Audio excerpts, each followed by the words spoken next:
In this video, I will explain another Microsoft Excel function which surely will help you while you work. So don't miss any part of this video as it will be skillful for you.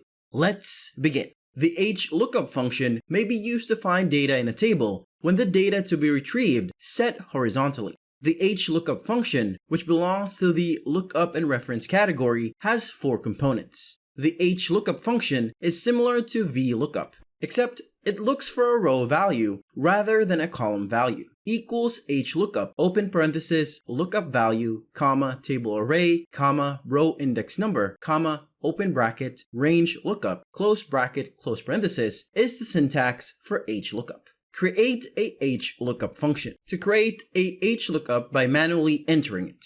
Step 1. In the cell you want to use the formula, enter equals HLOOKUP, and then complete the 4 parts of the function in the same way that you did for VLOOKUP.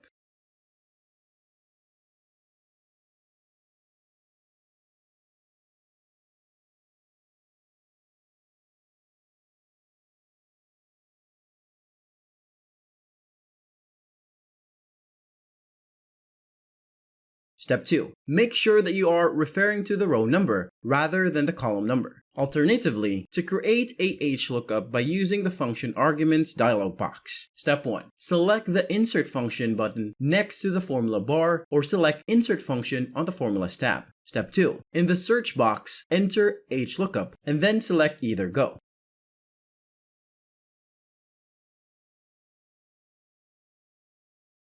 Alternatively, in the or change the category drop-down menu. Change the category from most recently used to lookup and reference. Step 3. Select HLOOKUP from the list of functions, and then select OK. Step 4. In the lookup value box, enter the value you want to find. This can be a cell reference, text, or a number.